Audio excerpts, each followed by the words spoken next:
Most people don't retire late because they wanted to.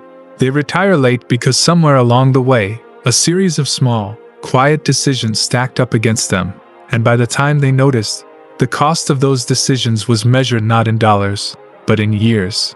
Years of their life. Years they had planned to spend differently. And the uncomfortable truth is that almost none of it happened overnight.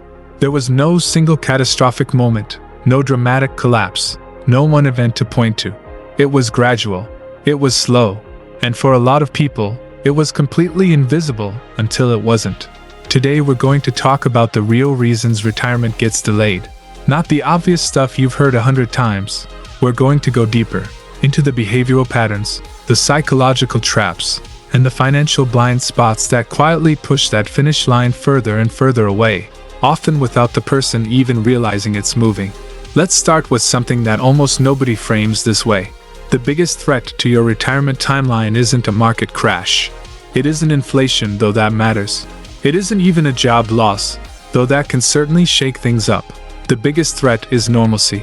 It's the ordinary rhythm of a life that feels fine. Because when things feel fine, we don't audit them. We don't question them. We just keep going. And that comfort, that sense that everything is under control, is often the very thing that allows the slow erosion to continue unnoticed. Think about the way most working adults approach their finances on a day-to-day basis. They earn, they spend, they save whatever's left, and they assume that because they're not in crisis, they must be doing okay. But doing okay and being on track are two very different things.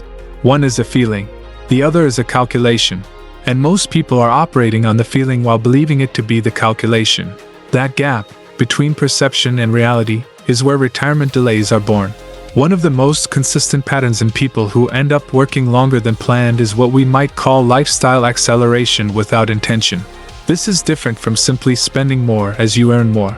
That part is somewhat natural and even reasonable. The problem is when the acceleration happens automatically, without any deliberate decision-making attached to it.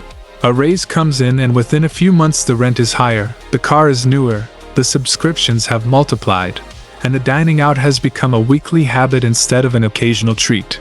None of these feel like mistakes in the moment.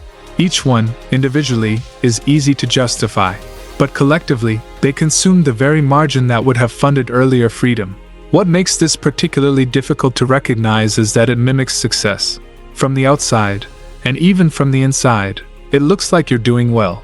Your standard of living is improving. You're enjoying your income. You've earned it. And that narrative is powerful enough to override the part of your brain that might otherwise notice the savings rate hasn't moved in 3 years even though the income has gone up significantly.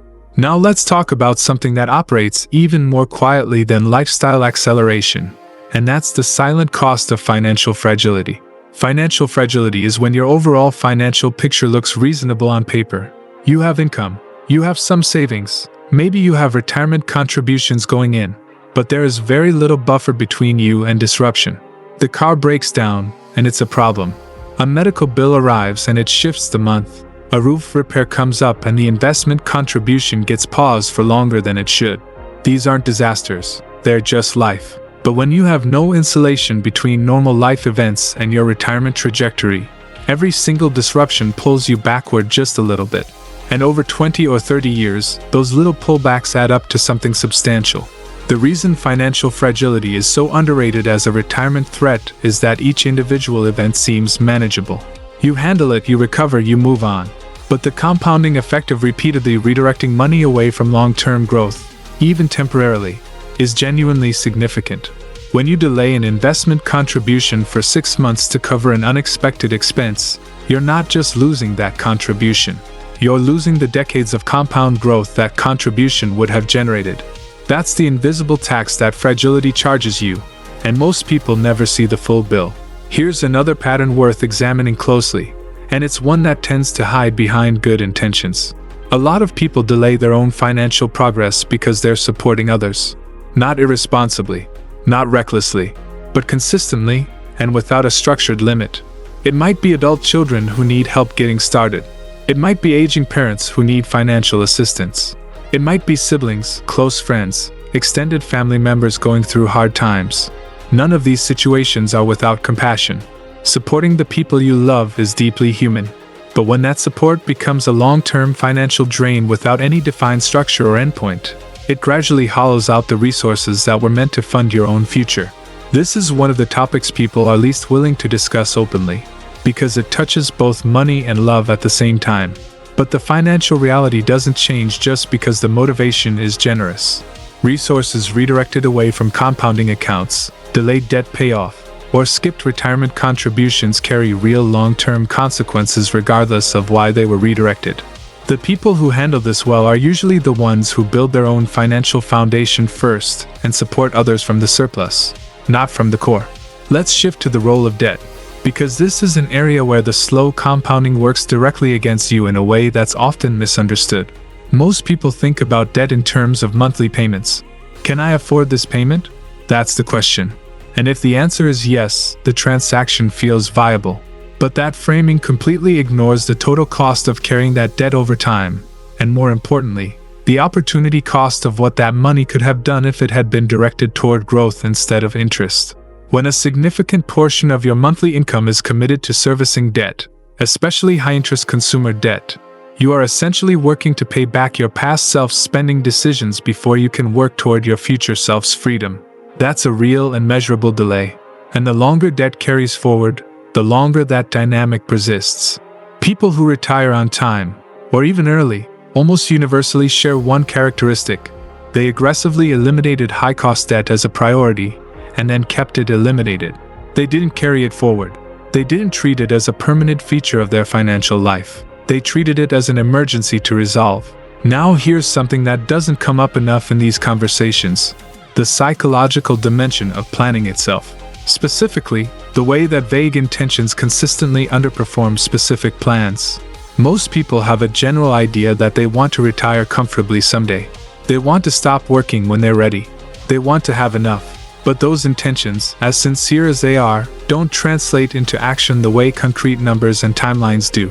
When your retirement goal is a feeling rather than a figure, it's very hard to know whether you're on track. And when you don't know whether you're on track, you tend to assume you are, because that assumption is more comfortable than the alternative. The people who retire when they planned, or close to it, tend to know specific things. They know roughly what number they're aiming for. They know approximately what that requires them to save each month. They have a general timeline and they check in against it regularly. Not obsessively, not with anxiety, but with intention. The act of making the plan and revisiting it creates a feedback loop that catches problems early, when they're still small enough to correct with minor adjustments rather than major sacrifices.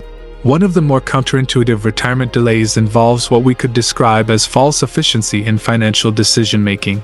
This happens when someone makes choices that appear to be smart on the surface but are actually optimizing for the wrong thing.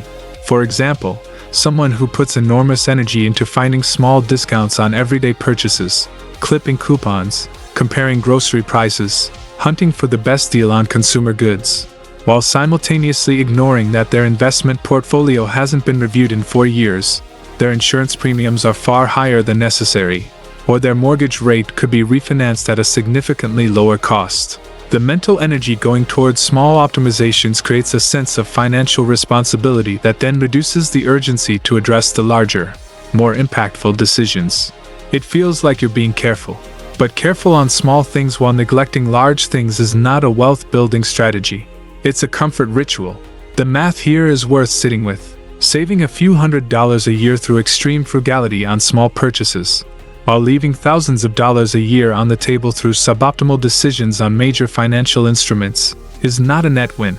The highest leverage financial moves, investment allocation, debt elimination strategy, income growth, tax efficiency, have orders of magnitude more impact on your retirement timeline than the lowest leverage ones. Yet many people spend their energy almost entirely on the latter. There's also a deeply underappreciated role that career inertia plays in delayed retirement. This isn't about laziness. It's about the way that income can feel sufficient, good enough, even when it isn't growing at the rate needed to make meaningful progress. People stay in positions, roles, or industries that have plateaued financially because leaving feels risky, uncomfortable, or disloyal. They stay because they know the environment, because change requires energy, because the known feels safer than the unknown, even when the known is quietly insufficient.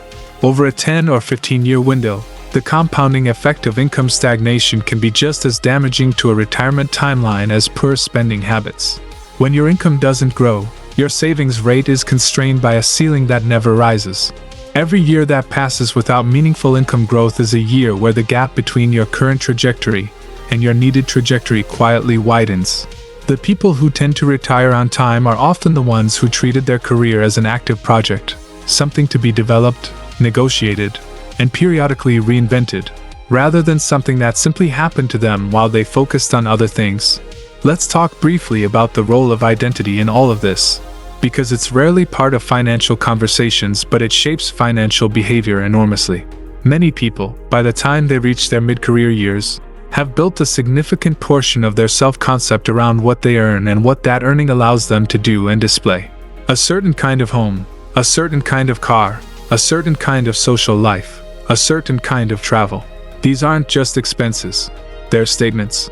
They communicate belonging, status, achievement, and taste, both to others and to oneself. And because they carry that weight, they're among the most difficult expenses to reduce, even when reducing them would dramatically accelerate financial progress. This isn't a judgment about those choices. It's simply an observation that when financial decisions become entangled with identity, they stop responding to logic in the same way. You can't budget your way out of an identity expense the same way you can budget your way out of a cable subscription.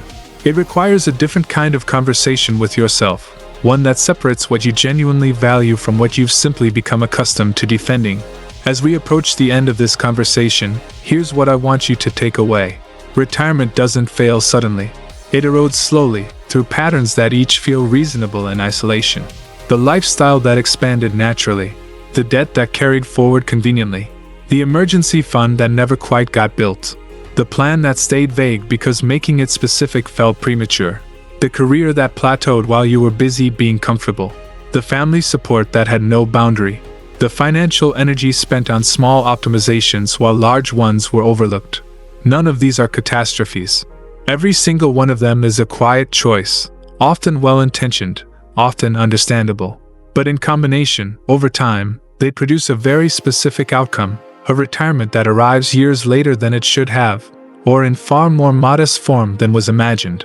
The good news, and there genuinely is good news here, is that the same slow compounding that works against you in all these patterns can be redirected to work for you.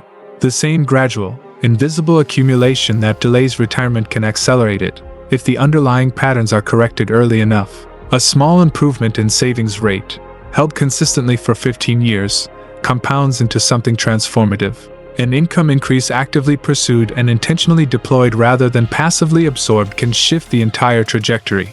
Debt eliminated with urgency and discipline removes a permanent drag and redirects those resources toward growth. The honest message here is that retirement on your timeline is not reserved for people who earn the most or worry the most or sacrifice the most. It tends to be available to people who simply pay attention, who keep their plans specific, their spending intentional, their income growing, and their long-term horizon visible even when the short-term demands are loud. You don't need to be perfect. You need to be consistent, clear-eyed, and honest with yourself about where the gaps are. Because the gaps, when you can see them clearly, are almost always fixable. The ones that stay invisible are the ones that truly cost you. If this video gave you something to think about, a pattern you recognized, a conversation you need to have with yourself, or a shift in how you see your own financial trajectory, please give it a like and leave a comment below with the one insight that landed hardest for you. Your perspective genuinely helps shape what topics we explore next, and every comment makes a real difference in how this content reaches people who might need to hear it. If you want more honest, in-depth conversations about how long-term financial decisions actually play out in real life, subscribe to this channel. There's a lot more here worth your time.